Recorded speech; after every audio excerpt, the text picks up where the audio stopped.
I can't.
Oh. Good morning. It's Uncle Lou here. Yeah, that's right. It's me, Uncle Lou, live on LouTube for you in a fucking hot dog suit. How you doing, Shane Beamer? Man. Didn't South Carolina try real hard yesterday? I sure was proud of them. Yeah, it's hard for me to go to games anymore because I sit here all day on Saturdays and watch football. And anyway, yesterday, watching that South Carolina-Georgia game, I really wished I was there. I really did. And that's rare. I enjoy sitting home and watching the games. But yesterday, watching that Georgia-South Carolina game, man, I found myself thinking over and over again, God, I sure do wish I was at this game. Why? I wanted to go out there and just pat little Shane Beamer on the head and just tell him what an amazing job he was doing and just how hard I thought South Carolina was trying. And, you know, I mean, they really gave it the old college try, but they came up a little bit short. Welcome to the Your Season is Over video, the only Sunday college football recap video that actually matters. Week 3, 2023 edition. You can find highlights, great performances, great teams, whatever. Anywhere else you look on TV or YouTube, that's not what we do here. This is a point and laugh show where we highlight the list of losers. And my God, what an amazing list of losers we have from this week. I know what you're all thinking, and I agree with you. We're going to do the typical Your Season is Over thing today, and we're going to highlight some teams that lost. But I'm going to run through some of that pretty quick because yesterday was a weird day in the world of college football. It feels like a lot of losers won yesterday. Doesn't it? Doesn't it feel like there was a lot of games you watched yesterday and the team that ended up winning doesn't really feel like they won? And yeah, I'm talking about my Georgia Bulldogs as well. We'll get into all that, but we're going to highlight the list of loot. We're going to do the point and laugh thing first. Don't get mad and click off there. Some of you are already typing right now how terrible Georgia was. Yeah, I'm going to talk about that. But they weren't the only ones, were they? Were they? No. Yeah, you know, the Alabama fan, the Florida State man, the Texas man. Who else? The Michigan man, the Colorado man. Would love to laugh at Georgia today for barely beating South Carolina or for losing at halftime or whatever. I know you, but you can't. You can't because your own team embarrassed themselves yesterday in a win as well. What a shame that is. What a shame. So we will talk about those teams that won but didn't look good yesterday. Don't worry. But let's start with the list of losers first. You already know how we do. Michigan State. Now, a lot of people could have and should have seen this beatdown coming.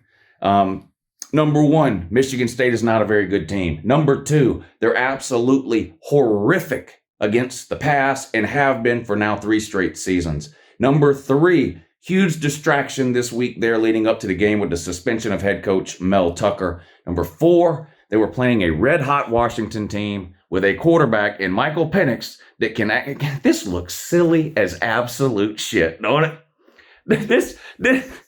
This looks silly as look. I know this looks. That's the whole point. Shane, did you eat some hot dogs yesterday after the game? Anyway, so you should have been able to see that coming, and that is what came or cummed. 41-7. Michigan State lost to Washington. Michael Penix is an elite quarterback and passer of the football. Washington. We're going to talk about Washington, too, at the end of this video because I've got questions about the top 5 and the top 10. And Washington plays into that. But they dominated yesterday, humiliated Michigan State. I mean, the good news is for Michigan State, getting beat 41-7 by Washington is like the least humiliating thing that has happened to them this week, given all the stuff that's going on around Mel Tucker, which is just a complete that whole situation is a mess. I'm not even going to weigh in on that in this video. I made a video about it. They're trying to get rid of Mel Tucker, and they're probably going to be successful, but the whole situation is weird. Still don't understand why that lady couldn't hang up the phone, but that's neither here nor there. But Michigan State, your season's been over. You're never going to be good this year to start with, honestly. All yesterday did was kind of solidify everyone's preconceived notions about you. And again, with all the distractions that were going on this week, everybody should have been able to see this coming. But yeah, Michigan State, we'll see you next year. Okay. Uncle Lou was wrong. I was right on that game. Wrong on this one. What happened to Pitt? Man, Pitt really does eat shit. Eat shit, Pitt. Could have put them up here again. I get tired of laughing at Purdue, though. Man, need some water. I'm not going to spit it out today, I hope.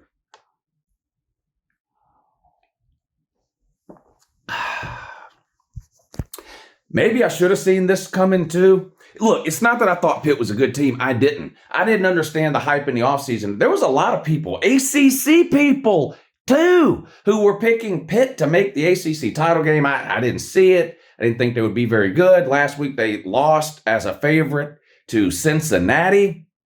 Same Cincinnati team, by the way, that turned around and lost to a nobody this week for no particular reason at all. But anyway, Pitt versus West Virginia, the backyard brawl. This is a rivalry game that we don't get to see every year anymore, but we got it last year at Pitt. This year at Morgantown. Pitt won a close one last year. West Virginia gets the win at home at Morgantown yesterday, 17-6. West Virginia gets the win over Pitt. I think, Pitt lost, ha. Look, they're a garbage can team and a garbage pan. The ACC is horrendous. Is there anybody that doesn't know that by now? Well, they have 4 teams ranked heading into this week. I have less than that now. Anyway, so, but I thought West Virginia, and I still think West Virginia is one of the worst Power 5 teams in the country. When you look at their schedule in the preseason, they've already lost to Penn State. They beat a nobody last week. This was considered a loss by most people, but West Virginia was looking like a 2 or a 3 win team, maybe. Haven't seen them beat Pitt and haven't seen some other things go on in the Big 12. I'm thinking, I still don't think West Virginia will get to a bowl game this year, but they may get 5 wins. And versus my preseason expectations anyway for West Virginia, that would be ahead of the curve. That's better than I would have thought they would have done. But Pitt is absolutely horrendous. I don't think yesterday's Pitt game was most likely the last game this season that anybody will pay attention to Pitt. And very few people paid attention to this game yesterday, honestly. Shout out to Mrs. Pete. She was at the game. One of her friends is a West Virginia grad. Miss Pete was at the game. Sure, she had a great time. And as far as whether or not she lit a couch on fire or how many couches she lit on fire, I'm not at liberty to say. Not at liberty to say. You have to ask Pigskin Pete. You can email Pigskin Pete, by the way, at bvdincorporated@yahoo.com. More on that in a little bit. I can't wait. Y'all can't wait too. Don't worry. Look, I promise it's coming. We're gonna get through the majority of these helmets really, really quick, and then we're gonna go here. Then we're gonna go here, and we're gonna do the go. I promise. I'm getting through these other ones real quick. Let's go. Who's next on the list? Arkansas. You lost to the Bicycle College. Look, I don't care who you are. I don't care how good you are. Don't care how bad you are. In the world of Uncle Lou, you lose to the Bicycle College, you go on to your season is over list. How in the hell you lose to BYU? I don't know. Absolutely embarrassing. First year in the Power 5, BYU. Technically, they were a group of 5 team, A Power 5 team already, sort of, but they're in a conference. You 38-31. I had people yesterday. Look, college football is funny. I started to make a list yesterday of the dumbest things people typed in my comment section during my live stream, because you know how, look, we all do it, but the overreaction during college football games is just mind-boggling. So like yesterday, a couple of teams are struggling. I've got people in my comment section telling me Arkansas is winning the West and Missouri's winning the East.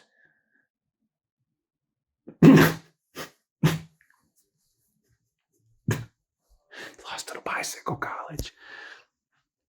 Knock, knock. Who's there? A bunch of annoying-ass fucking Mormons that just beat the shit out of the pig sueys. Congratulations, Arkansas. Your season is over. Georgia Tech lost again. A shocker. An absolute shock. Brent Key's the answer, Lou. The answer to, if Brent Key is the answer, then what the fuck is the question? Huh? If Brent Key is the answer, then what in the fuck is the question? Georgia Tech's 1-2. Raise your hand if you're shocked. Literally no one. Literally no one. Lose to Louisville, beat a nothing. Lose to Ole Miss on the road. Not only did you lose, Georgia Tech was a popular upset pick. Now, I didn't go that far, but I did take Georgia Tech into points, which was about 18. Did Georgia Tech cover the spread? No, you lost 48-23, an absolute blowout at the hands of the Lane Train, the most overrated coach currently in all of college football, period, bar none. His best win might be Tulane last week. I'm not trolling. Lane Kiffin's best win at Ole Miss might be Tulane last week. Tulane without their quarterback last week. Their other best win besides that, Indiana in an Outback Bowl. All Lane Kiffin does is lose big games to good teams. When's his next opportunity to prove me wrong? When is Ole Miss's next game against a team considered to be good where Lane Kiffin could prove me wrong? I'd have to look at the schedule. It's not next week because they play Alabama.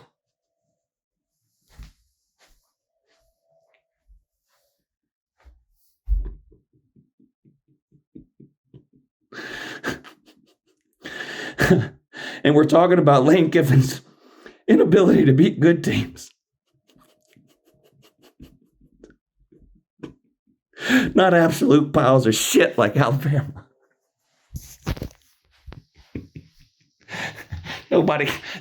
Literally nobody watching this video right now cares about this pile of helmets, with the exception of maybe Tennessee. They just want to hear me talk about Alabama and the other teams that won but didn't look good. We're going to get to it, I promise, but my God, Alabama's horrific.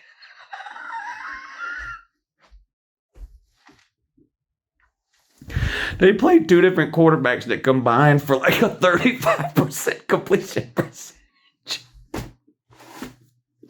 Against South Florida. Didn't South Florida win like one game last year and it was against an FCS team?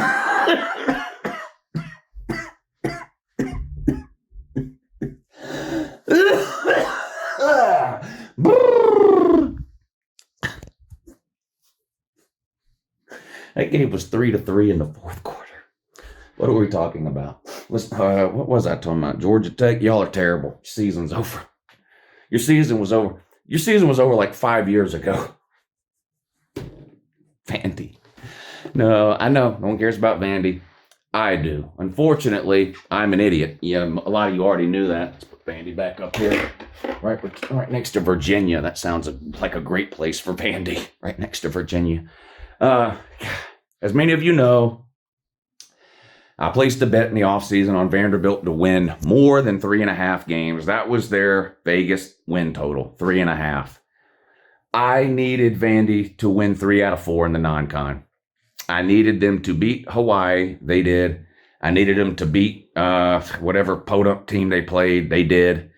Then they had the Wake Forest game. I was sort of already chalking that up as an L.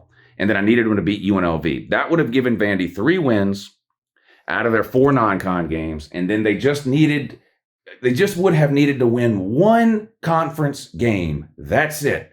Wouldn't have mattered who it was against or whatever. Just needed to win 1. But now that they've lost to UNLV, they're 2-2. They now play 8 straight conference games. And I'm not going to lie, it's hard for me to see a path now to 4 wins for Vandy, which is what I need to happen in order for them to go over that 3.5 number. They'd have to win 2 SEC games. So you start looking around. Could they beat Tennessee? Yeah, I guess so, yeah. Florida, maybe. They beat them last year. Kentucky, I don't know. Mizzou, probably not. South Carolina, probably not. Georgia, no. They play Auburn. That's a possibility, but it's very difficult to find 2 games left on Vandy's schedule, 2 of the 8. They're all SEC games. It's very difficult to find 2 games left on Vandy's schedule that you're anywhere close to even 50% that they'll win. So probably a losing bet there for Uncle Lou. Good game, 40-37 to UNLV. Vandy tied it up late. Left too much time on the clock. UNLV goes down, kicks a field goal, wins the game. So, yeah, it was a good game, but Vandy toted the giant friggin' L. And it looks like Uncle Lou will, too, as far as that bet goes. Mike Van Gundy is currently looking for employment, if anybody's interested. No, he's not fired. And honestly, I don't even think Oklahoma State's planning on firing him. But going back to about the middle of last season, something has just looked off with Gundy at Oklahoma State. I know Oklahoma State's not some great or all-time great program, and Gundy's never taken them to the playoffs or BCS title games or anything. But, man, he's been a consistently good coach. Even if you hate Oklahoma, maybe you're an Oklahoma fan, so you have to hate Oklahoma State, or maybe you're a fan of another Big 12 team, just don't like Oklahoma State. Can we just agree that generally over time that he's been there, he's at least been a good coach? I mean, 8 wins, you usually can count on that from him. Going back to the middle of last season, something happened, something changed. I don't know what it was. I can't pinpoint it. They just have been on a nosedive, and it continued yesterday. They haven't looked good the first couple of weeks of this season. They won, but they looked horrendous in the process, and it caught up with them yesterday. Listen to this. They played South Alabama.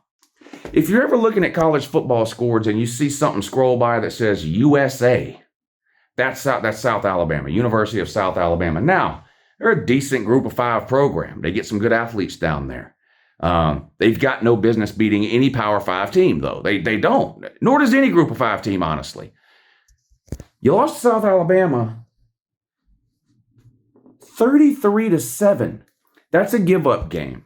This is a team, Oklahoma State, that for whatever reason has lost faith and confidence in their coaching staff up to and including Gundy.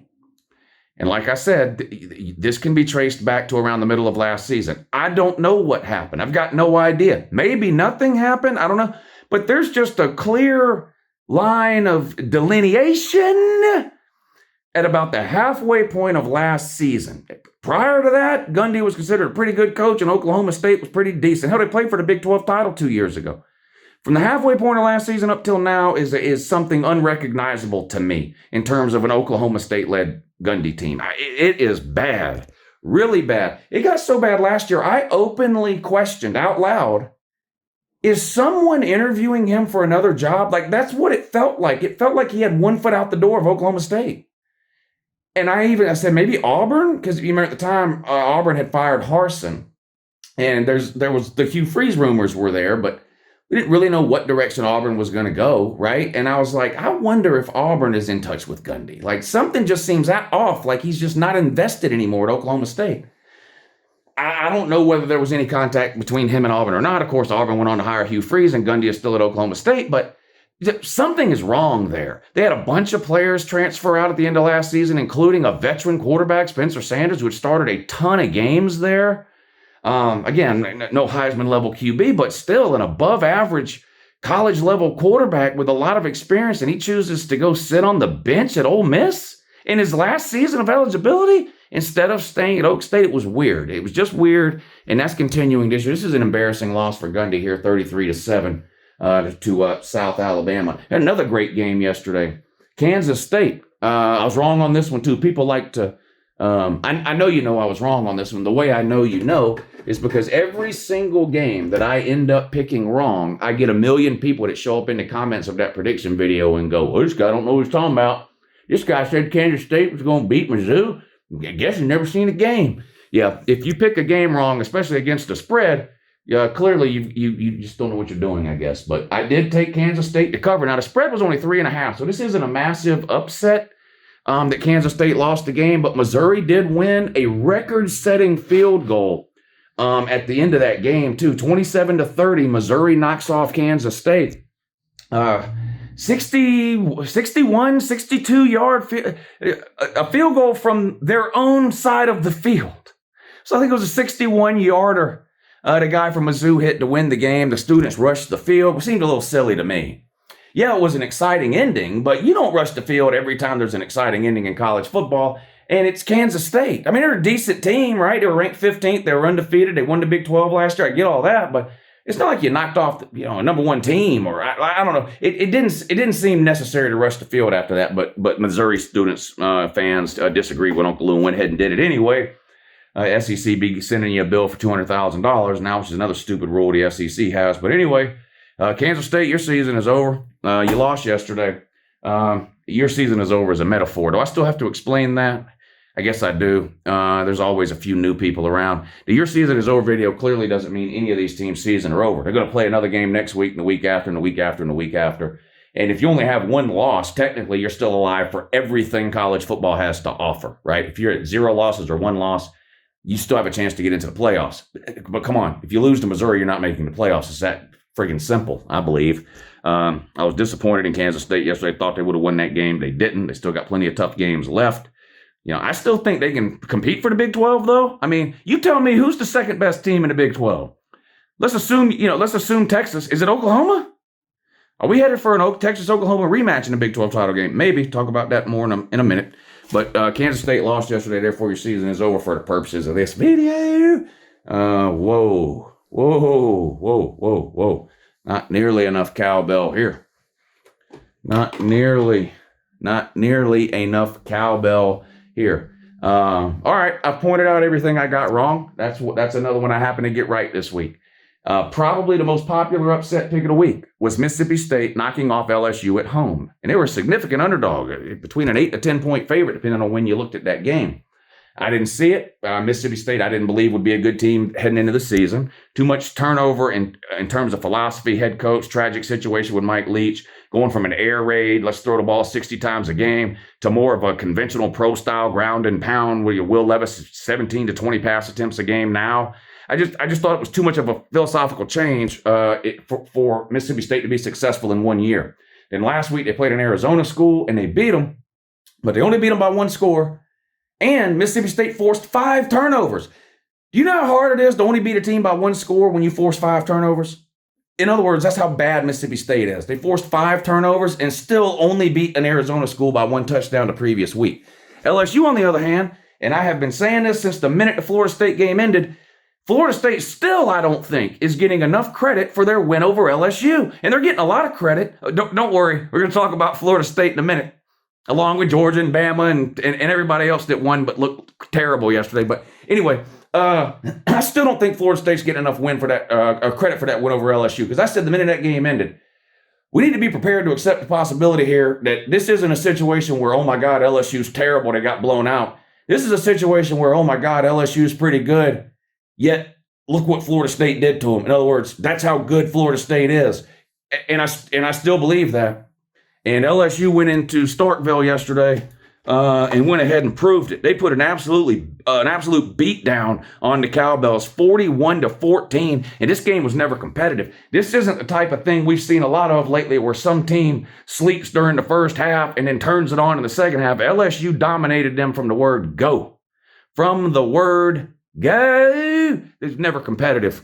An absolute mismatch here. Is LSU the best team in the SEC West? They were my pick to win the SEC West, and right now, I feel really good about that pick.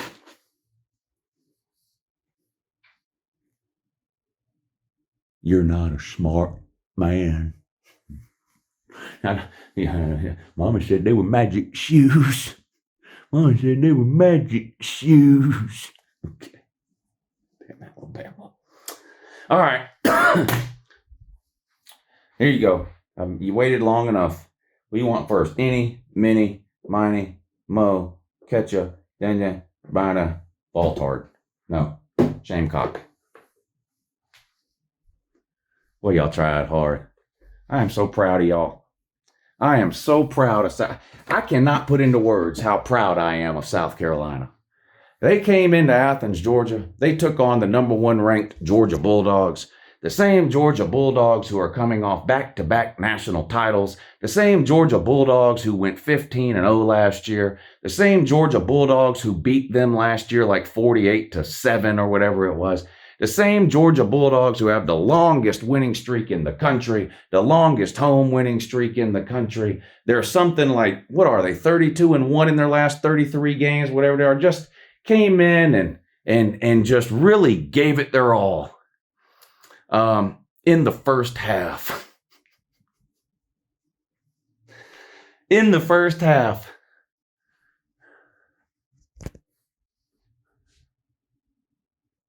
And then Georgia stopped playing with its food and went out there and absolutely dominated you in the second half.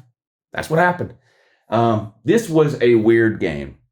This was a weird game. This is the literal definition of a game that you have to have watched this game to sort of understand that much about it. This is not a game you can look at the box score, and I'll give you a great example to the positive for South Carolina.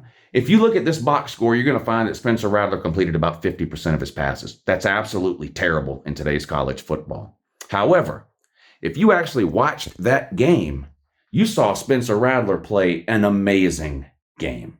And I mean that. I'm not trolling.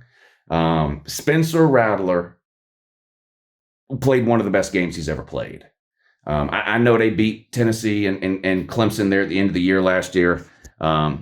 Those teams don't have a defense like Georgia has. And it bottomed out in the second half. There's no question about it. They didn't score at all in the second half. I saw Spencer Rattler stand in that pocket. I don't know what the sack numbers are. Georgia had, 2 or 3 sacks, something like that. They chased him around a few times. I saw Spencer Rattler stand in that pocket 10 times with a 300-pound human being running at him full speed, knowing he was about to get bent in half.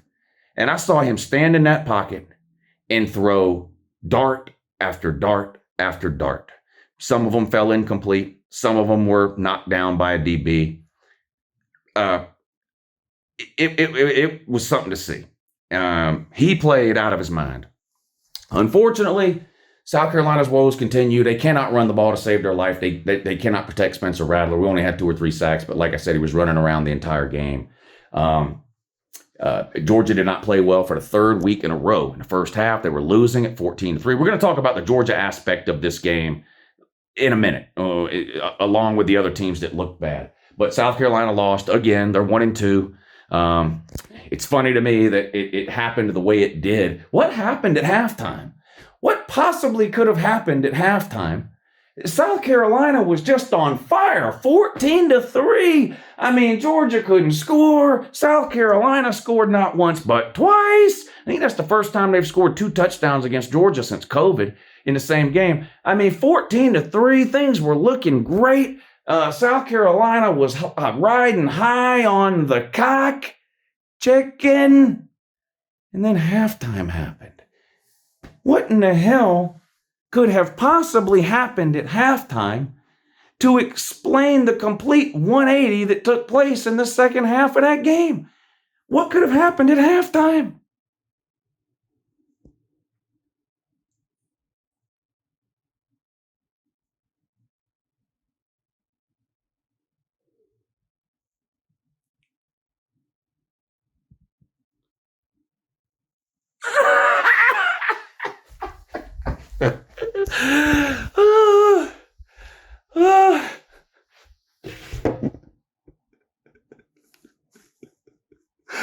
Oh my God. My God. The hot dogs did it again. The hot dogs did it again. Now, against North Carolina, they lost because the chain crew was eating hot dogs at halftime. During this game, you lost because at halftime, the hot dogs made the critical adjustments and came out and absolutely embarrassed and humiliated you in the second half of this game. You didn't score a goddamn point in the second half of this game. Georgia beat you 21-0 in the second half. Congratulations on winning the first half by 11 or whatever it was, but in the end, you lost the game by 10. Oh yeah, Woo, but you didn't play good in the first half. Hey! If all that mattered was the first half, I'd be celebrating 3 Kirby Smart national championships, not 2. But as y'all love to remind me, in 2017, when Georgia was beating Alabama at halftime in the national title game, the game didn't magically end at halftime. They made Georgia come back out on the field and play a second half. Yes, college football games are still 60 minutes long. And Uncle Lou is a 60-minute man. But I was proud of South Carolina. I swear, I wanted to be at that game and just reach down and pat little Shane Beamer on his head and just tell him how proud I was of him for trying so damn hard. Oh, South Carolina, your season is over. 1-2, winless against the Power 5. Congratulations. Congratulations. And unfortunately, I would say you can try again next year, South Carolina, man. But since you're not a rival, we don't play you next year. Listen, South Carolina, man, you can want Georgia to be a rival. Hell, you can even consider Georgia a rival if you want to. But just know that the feelings are not reciprocated, which is why we're not playing you next year. You know who Georgia is playing next year? They're rivals. Florida and Auburn, not South Carolina. So you have to try again in not 1, but 2 years. Maybe. We'll see what the SEC does with scheduling. Maybe we don't play for 3 years. I don't know.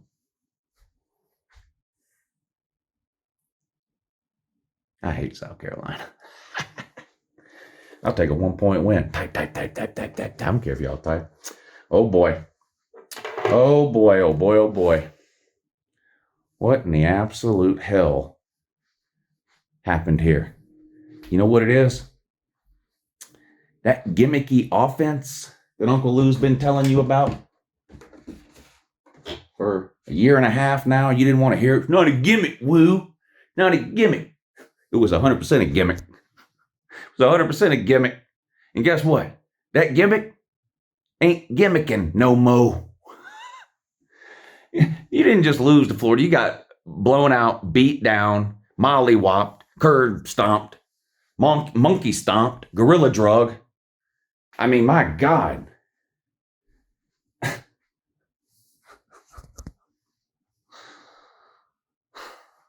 Oh, Lou, you were wrong. You thought Tennessee was going to win. Tennessee should have won.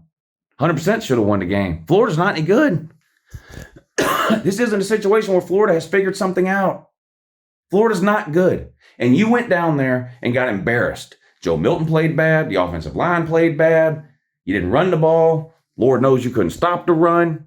And per usual, you made a substandard, below average, just gutter juice, garbage Florida quarterback look like a Hall of Famer in Graham Mertz.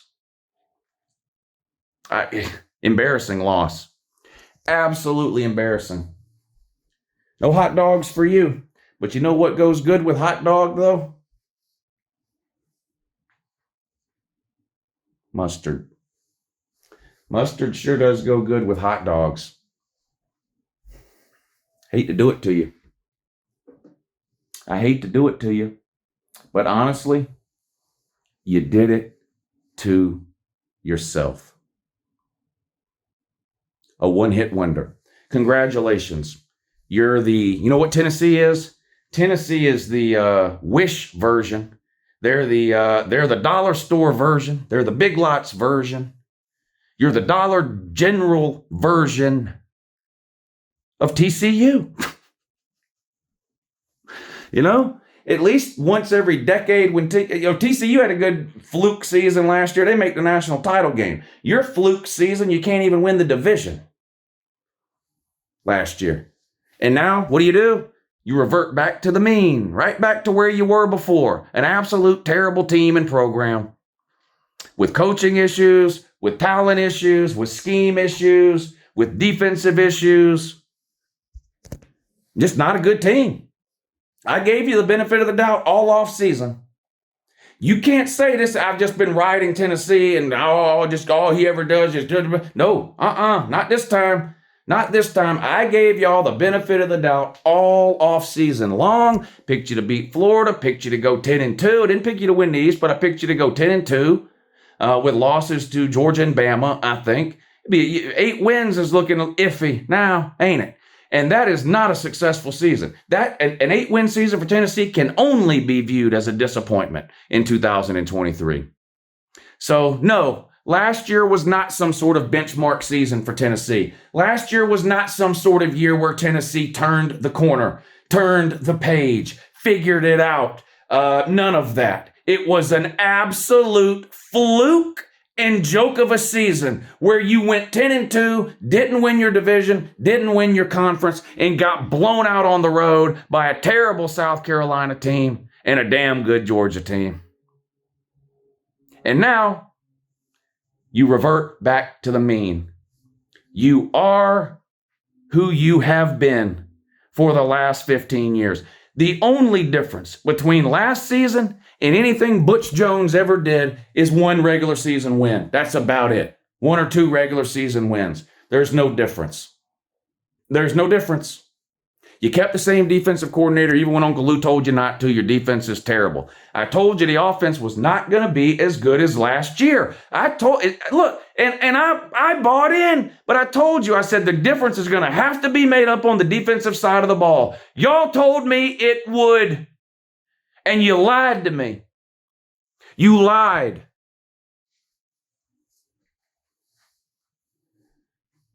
You lost the best quarterback you've had in 25 years. And the best quarterback you've had since Peyton Manning and T. Martin in the late 90s.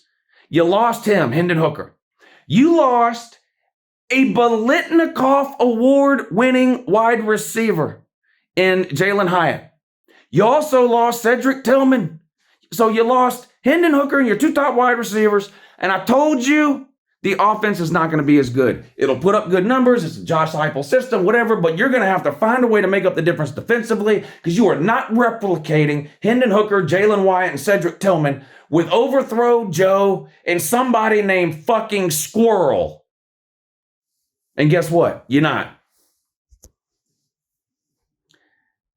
The bad news is you did not make up the difference defensively. And for the second year in a row, you make a garbage can Florida team look like a juggernaut. Y'all were lucky to escape Florida last year at home. Hell, they had an onside kick at the end of the game and then a chance to tie it up.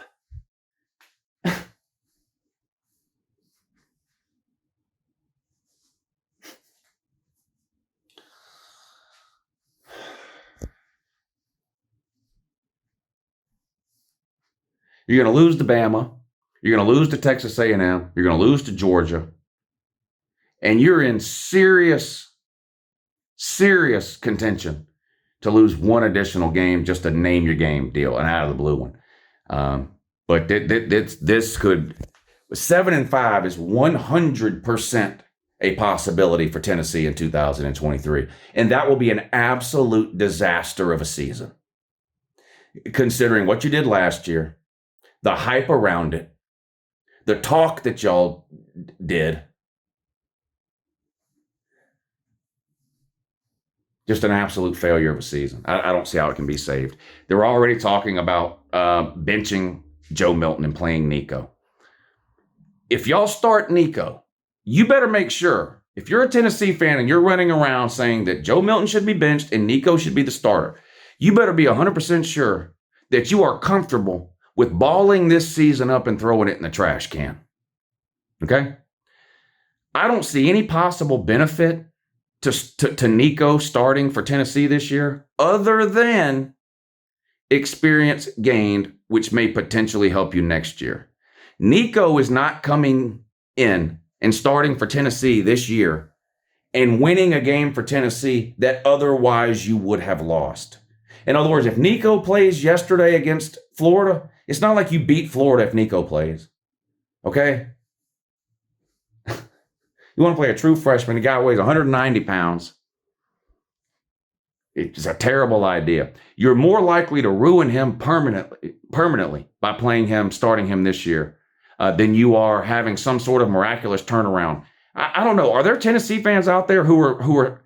Please, I really hope this isn't true, but I've done been around the block with these Voltard fans, so I have a feeling I know what the answer is. But are there really Tennessee fans running around right now saying if we start Nico immediately, we could still go 11-1, win the SEC, and make the playoffs? Are there Tennessee fans saying that today?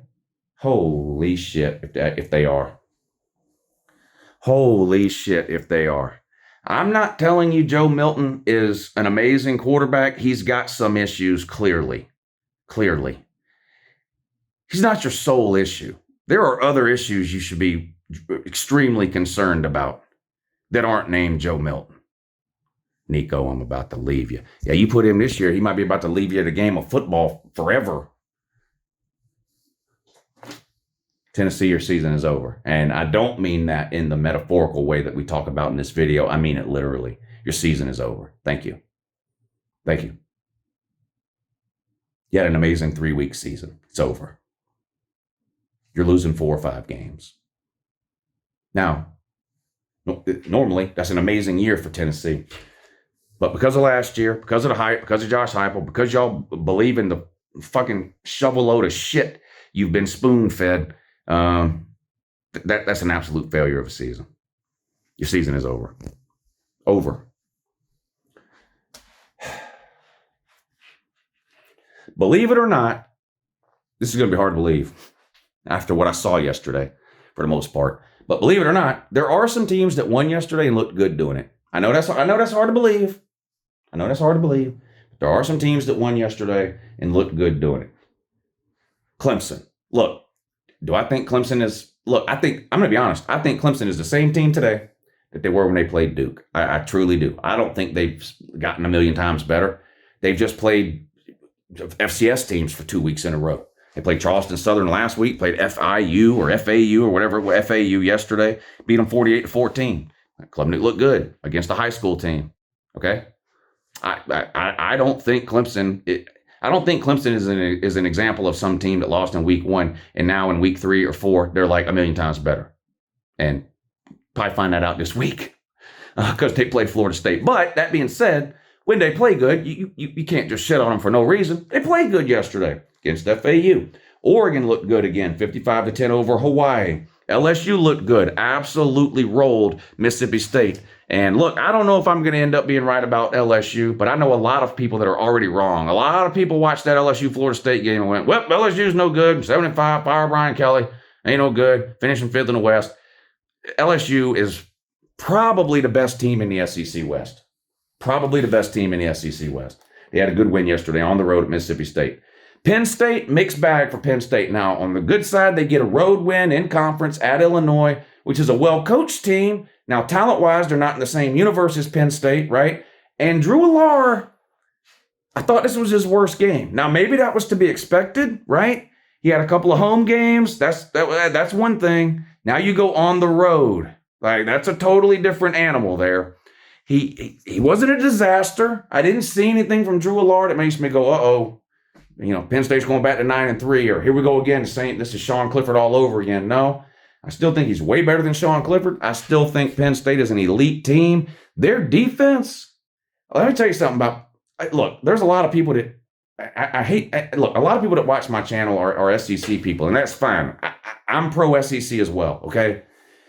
But I have to argue with SEC people all the time. There's a lot of SEC people who think that, like, nobody else anywhere is any good. It's like only look, and this is why I think SEC fans get a bad reputation sometimes because of people like this. But there are legitimately people in the Southeast who are fans of SEC teams that think LSU beating Mississippi State is like better than Michigan beating Penn State on the road. Like, there's people that would truly believe that.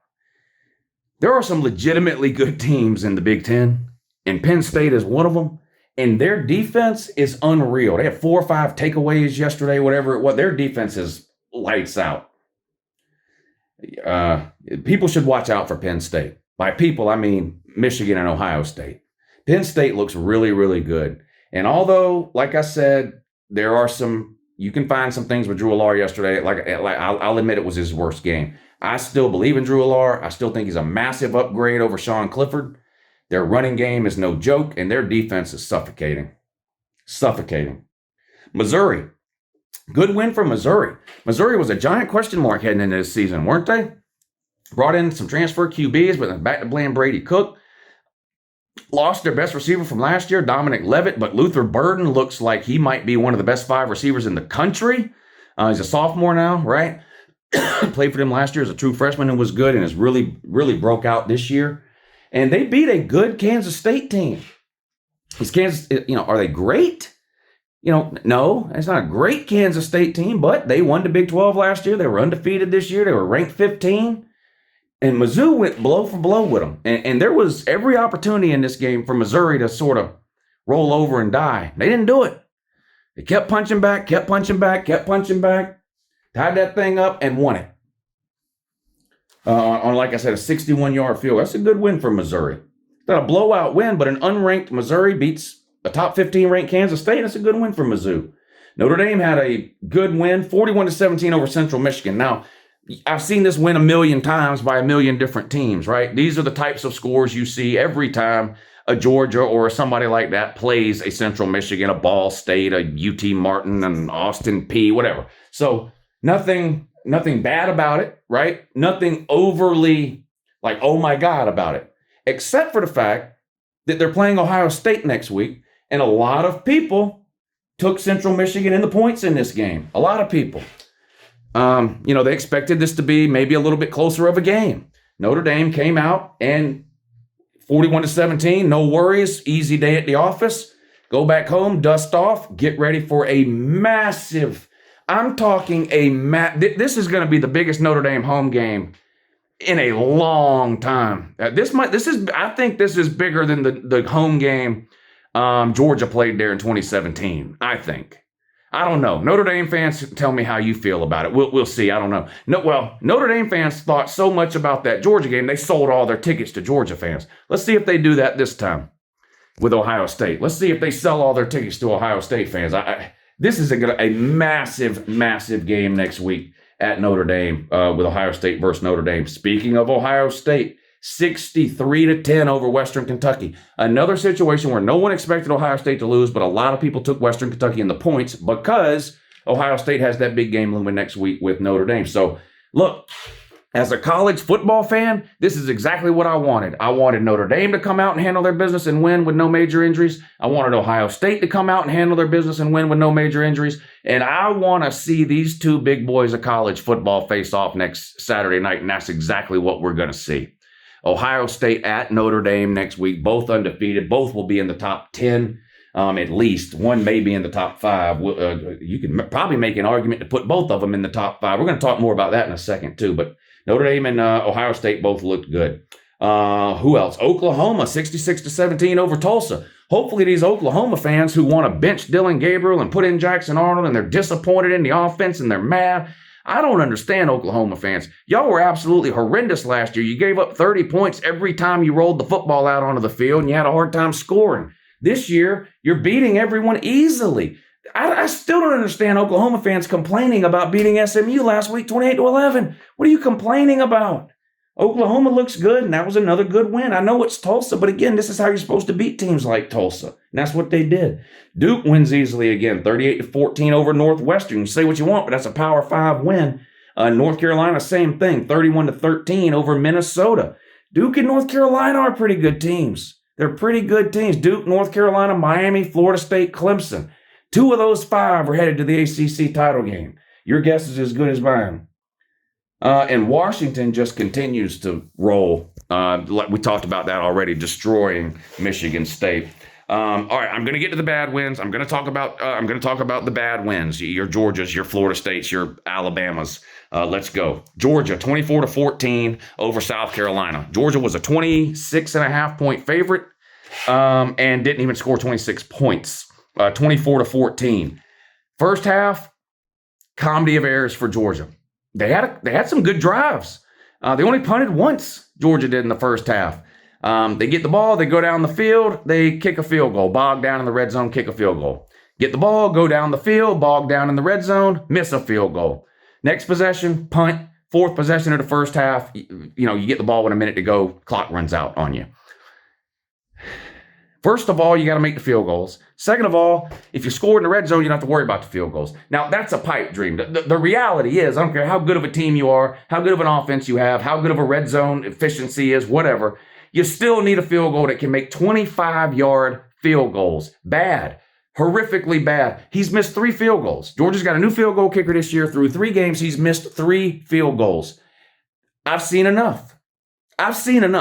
It's time for an open competition at the field goal. I don't know. Put the backup try, hold open tryouts on campus, go get somebody off Georgia's women's soccer team, whatever they got to do. This isn't missing 50-yarders in crunch time at the end with a lot of pressure on you. Nope. This is missing 25-yard field goals in the first quarter against South Carolina at home. Unacceptable. Unacceptable.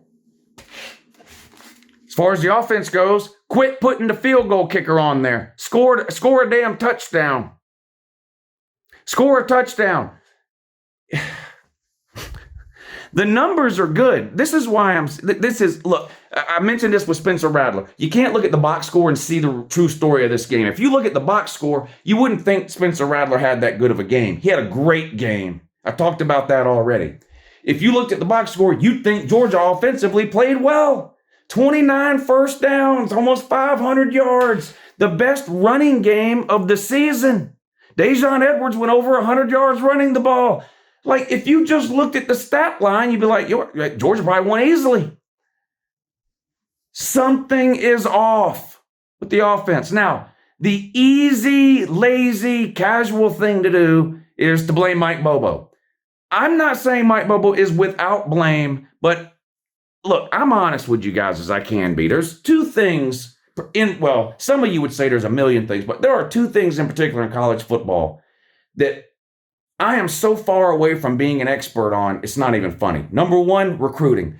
I'm a casual recruiter follower. I look at the 24/7 team recruiting rankings, and then if I'm curious about a specific team, I'll click on them and look at a few of their commitments. I do not follow recruiting closely.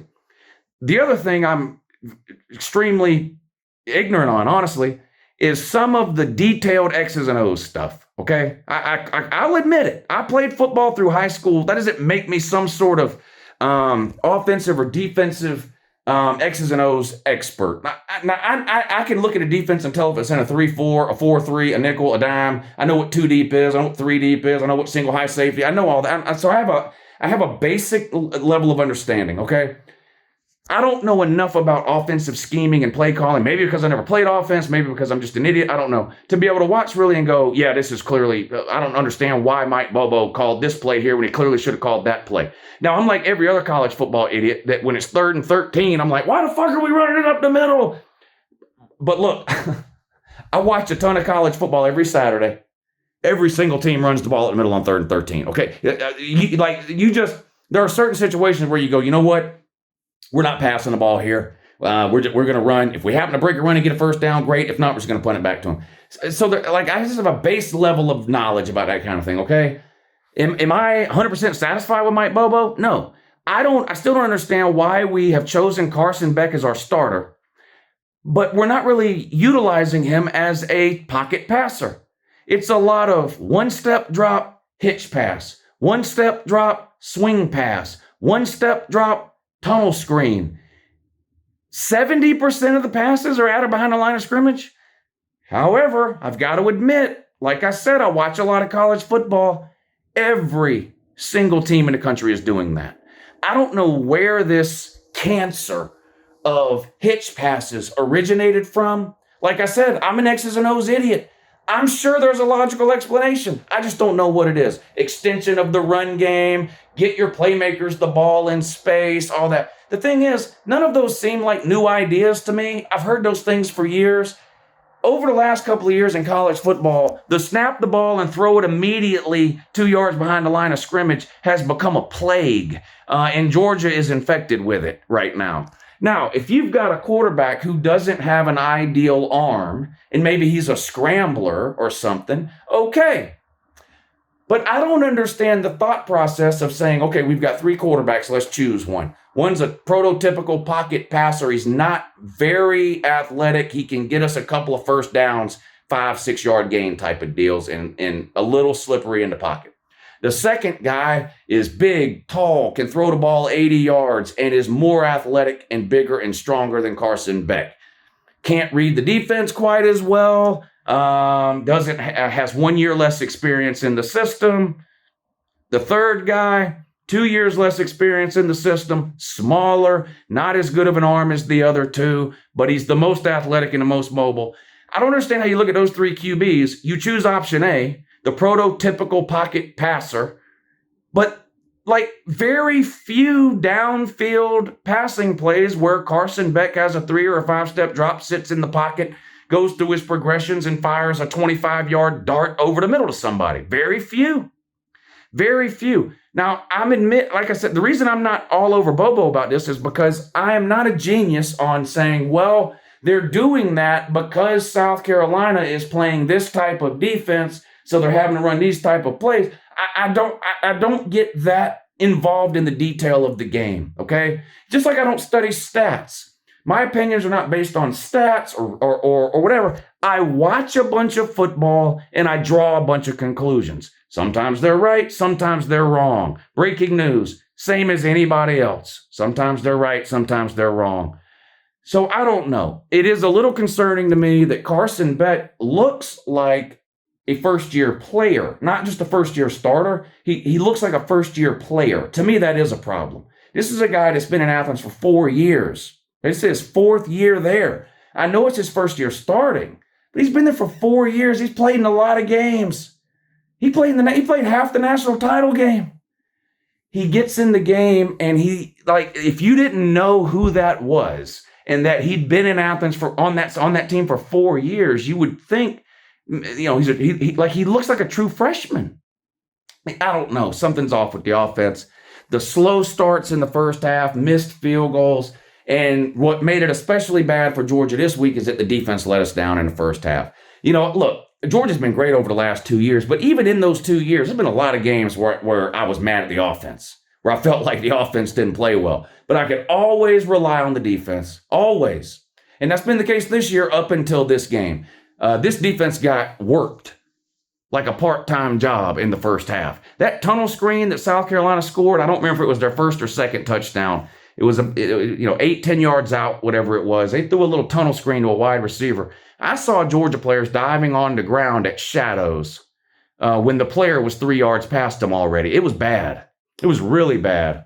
Now they obviously turned it around in the second half. Adjustments, half-game speech, whatever you want. I don't know, whatever you want to call it. But they came out and they handled business in the second half. South Carolina didn't score at all. And that's great.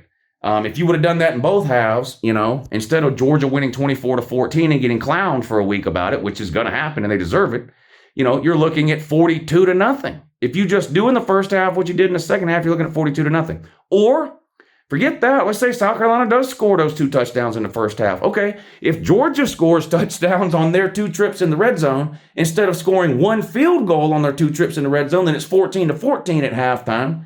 And then the final score is 35-14. And even then, I think people aren't piled on Georgia like they are. They got to clean that stuff up. And some of the Disney Dog Georgia fans are running around saying, well, this is just like last year's Mizzou game. It's no different. Here's the difference. Here's the difference between last year's Georgia-Mizzou game, where Georgia had to come back to win in the second half, like they did yesterday, versus the Georgia-South Carolina game yesterday. Here's the difference.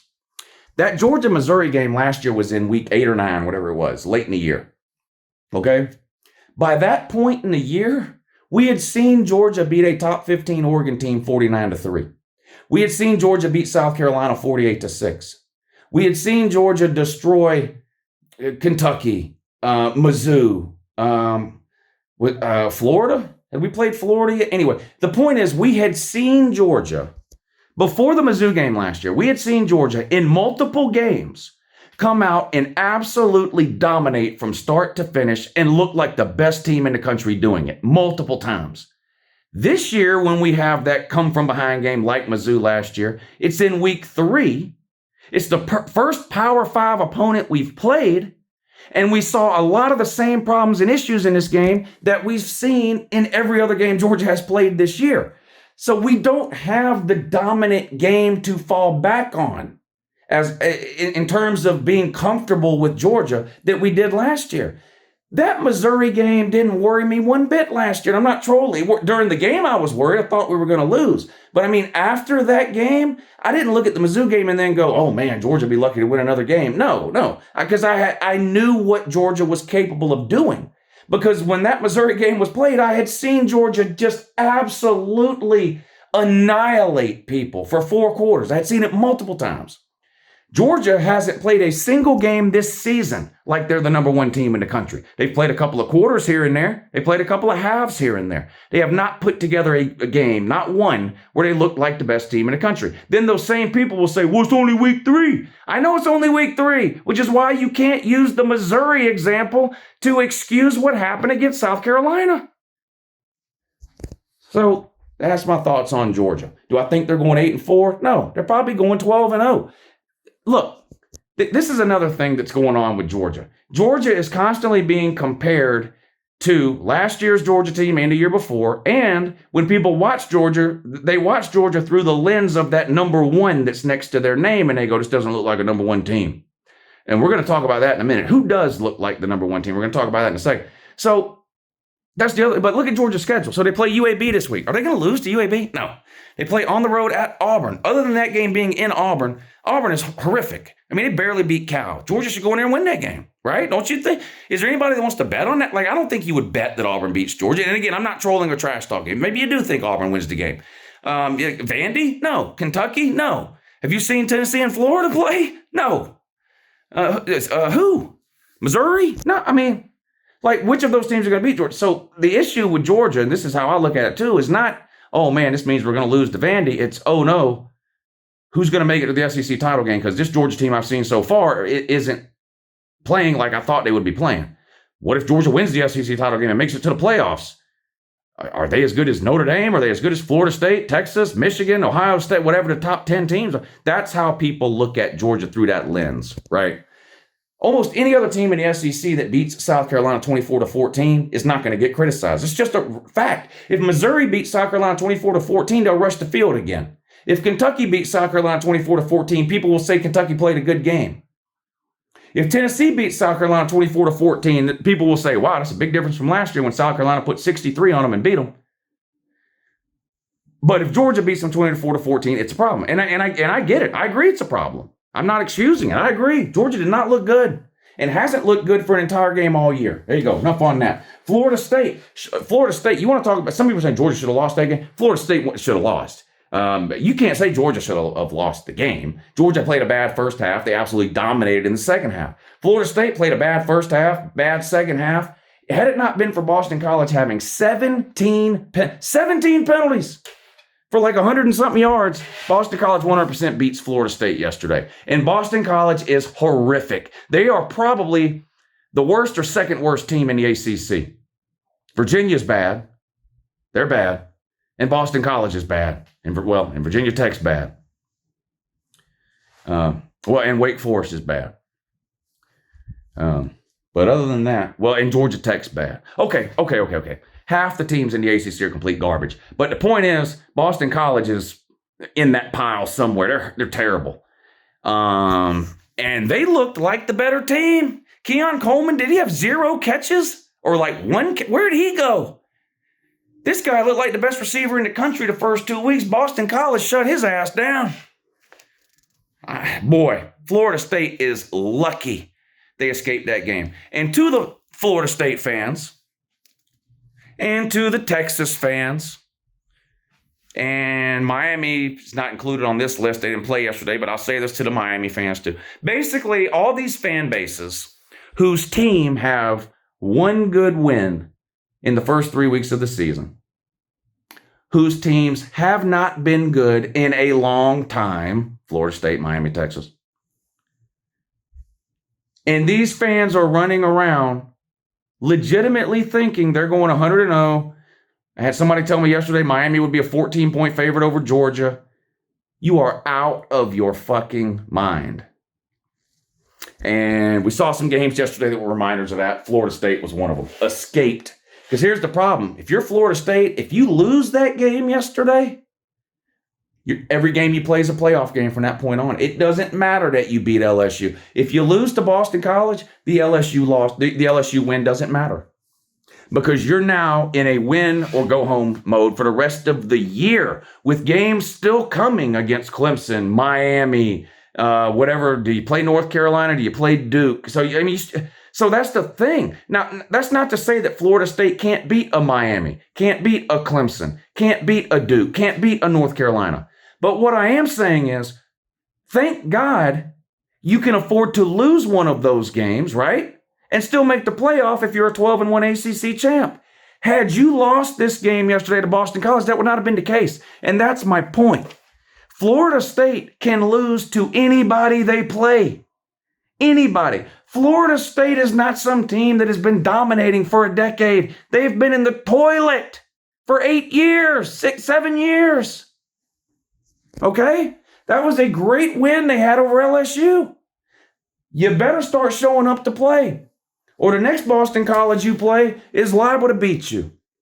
There you go. A 2-point win, 31-29. Absolutely embarrassing.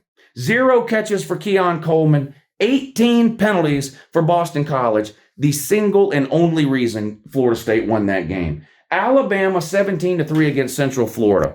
That is, without a doubt, I'm not trolling or trash talking, that is the worst I have ever seen any Nick Saban team play ever at any school he's ever been at.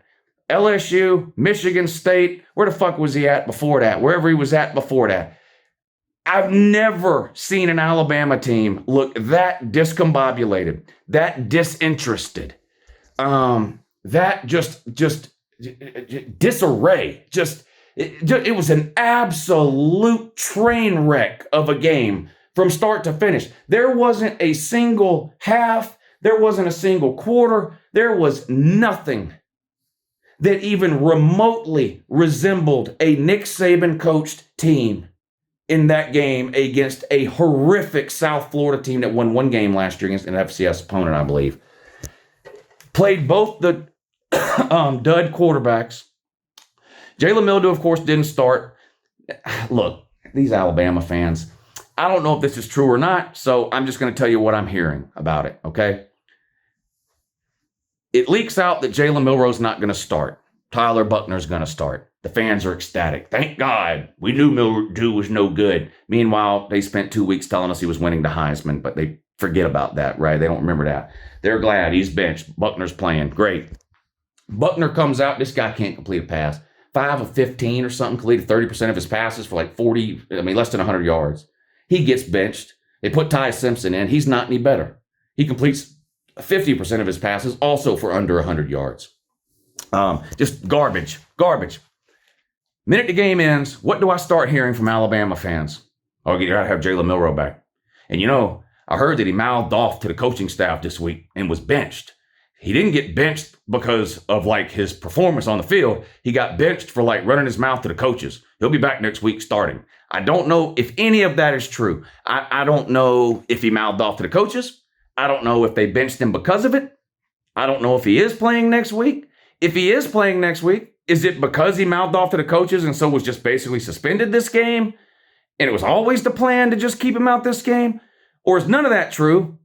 He just didn't play any good, so they played the other two. But now the other two aren't any good, so they go back to Milrow next week anyway. I don't know.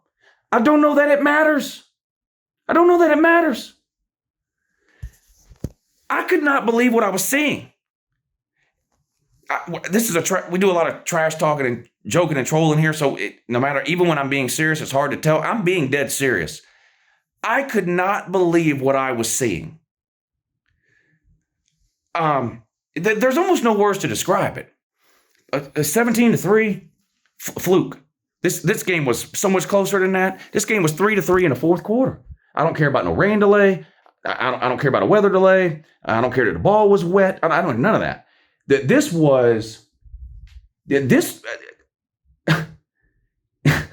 If that team would have had a different uniform on, and then after the game, someone had told you, hey, guess what? That was Alabama just wearing a different uniform, and Nick Saban was coaching that game. My head would have exploded. I cannot believe the level of ineptitude that was on display by Alabama yesterday, a Nick Saban coached team. I am very curious what the Alabama fans have to say on this. Nick Saban is not only partly to blame, he's mostly to blame for what's going on. The quarterback situation at Alabama is the worst it's been since before he got there. The coordinator hires are a disaster. Tommy Rees is so far in over his head, he can't even see at this point. Kevin Steele is a relic in a dinosaur that was with Saban 15 years ago. He's 80 years old. Saban only brought him in because he can boss him around. And he can get rid of him after this year to bring Jeremy Pruitt in. That's the plan. He's a stopgap. Saban is to blame for that. Saban is to blame for that. People love to talk about that coaching staff Nick Saban had back in 2015 and how like 6 of those coaches are now head coaches. Can you tell me a single head coach on Nick Saban's roster right now? Nick Saban's coaching staff is an absolute joke, and that's on Saban. The quarterback situation is on Saban. The decision to start Milroe in the first 2 weeks is on Saban. The decision to start Buckner and then switch to Simpson yesterday is on Saban. None of that happens without Saban's say-so or okay. Okay? Saban's the greatest college football coach of all time. We know, I get it. I agree. He's not the best college football coach today. He might not be a top 5 head football coach today. Okay? He is the greatest of all time. And I've made this analogy before. If you go back and watch Michael Jordan's last 6 months in the NBA, okay, was he the best player in the NBA during his last 6 months with the Wizards or whatever? No. If you're one of the people that think LeBron James is the greatest player of all time, whoever you think is the greatest, whatever player of all time of any sport, were they the best player at their position in that sport in their last game? No. You can be the greatest of all time and not be the best currently at the same time, and that's what Saban is. He's the greatest head coach of all time. He's past his prime. The heyday is over. Alabama's program right now is unrecognizable compared to what it looked like 5, 6, 7, 8 years ago. It's unrecognizably bad. It's horrific. You want to talk about Tennessee going 7-5 or 8-4? Boy, Alabama's got some tough questions to answer. Because let me tell you something. LSU will come in there and destroy you right now. Tennessee, that 50-50 Tennessee-Alabama game. Texas A&M could beat you. Ole Miss might beat you next week. And I can't believe I'm saying that because they got Lane Kiffin as a coach. And all he does is lose against good teams. Alabama is in a free fall. Michigan. They beat Bowling Green 31-6. No one will talk about it, but I want to know. All these people that point and laugh at Georgia because they beat UT Martin 48-6. Point and laugh at Georgia because they beat Ball State 45-3. Michigan, point and laugh at Michigan then. They beat Bowling Green 31-6. Quarterback had 3 interceptions, and they were only up 14-6 at halftime. You want to know what the difference is between Georgia and Michigan? Georgia's got to win against a Power 5 team. Michigan don't, because they don't play any, ever. Except in the postseason. Second year in a row. Michigan's entire non-conference schedule is FCS and Group of 5. Not a single Power 5 non-con game to be found for Michigan last year or this year. You beat Bowling Green 31-6, only up 14-6 at halftime. Your quarterback threw 3 interceptions. I guess Michigan's going 6-6 this year. Of course they're not. Of course they're not.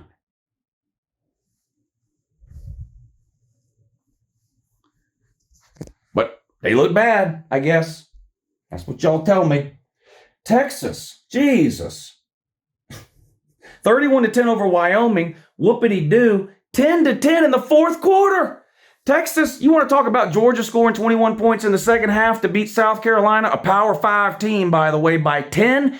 Texas had to score 3 touchdowns in the fourth quarter to break a tie. They were tied 10-10 with Wyoming. People say, Texas is good. I say, how do you know? They go, they beat Bama. Oh, yeah. Did you see Bama play South Florida?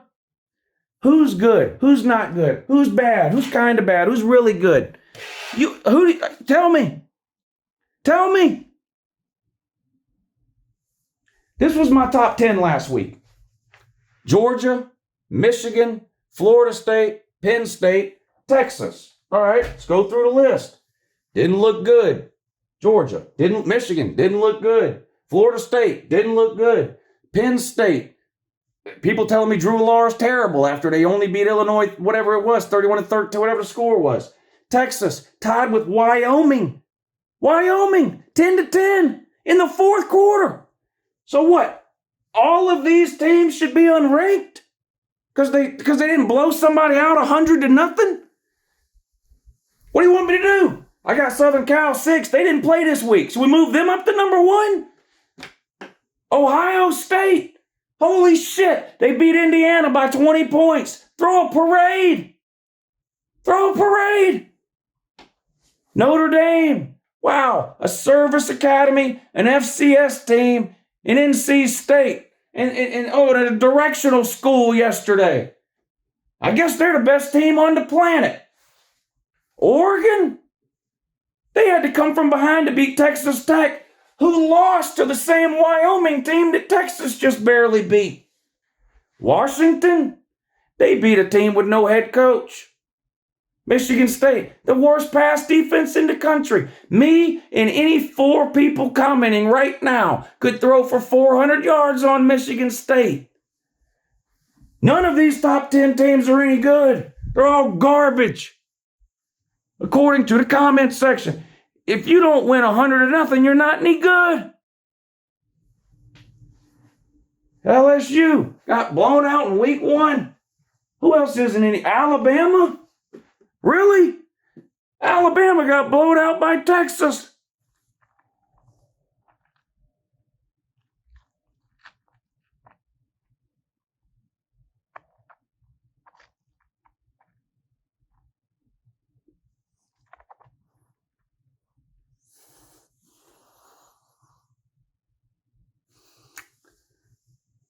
Shout out to Binky Williams.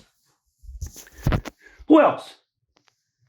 Who else? Well, Clemson's ranked number 1. Nope, they got blown out by Duke. Oh, well then, Duke's number 1. Where's Duke? There's Duke. I got the black Duke helmet with the shiny D. Duke's the number 1 team in the country. Aren't they? What about Iowa? Iowa scored 40 points yesterday. They're in defeat. Can you imagine what's going to happen if Iowa figures out how to score points while simultaneously not allowing the other team to score any? Iowa's number 1. Who's the best team in the country? Oregon State's undefeated with DJ Uiagalelei. Oh, but don't look now. He didn't play good yesterday. Scratch that off. Ole Miss. Ole Miss is the best. Ole Miss beat Tulane and Georgia Tech. They might win the World Cup. Year 2. Brent Venables scored 66 points yesterday. Beat SMU by 17. They're so good, the fans want the starting quarterback benched. Oklahoma is. They're so good, they want the starting quarterback benched. Oh, my God. Oh.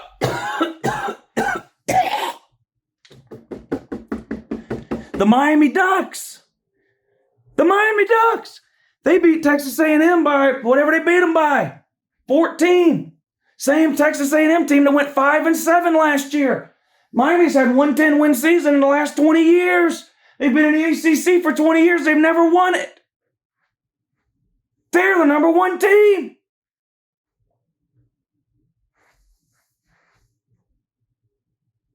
Devin Leary. No, 2 losses. Sorry.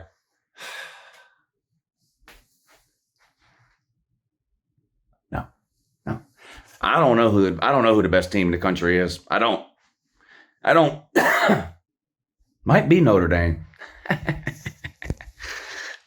Let's get serious. It's not Notre Dame. The only way Notre Dame's winning another national title is if they schedule 3 or 4 more service academies We bring back black and white TV. And segregation. Ever since the South desegregated, Notre Dame stopped being any good. Have a good morning.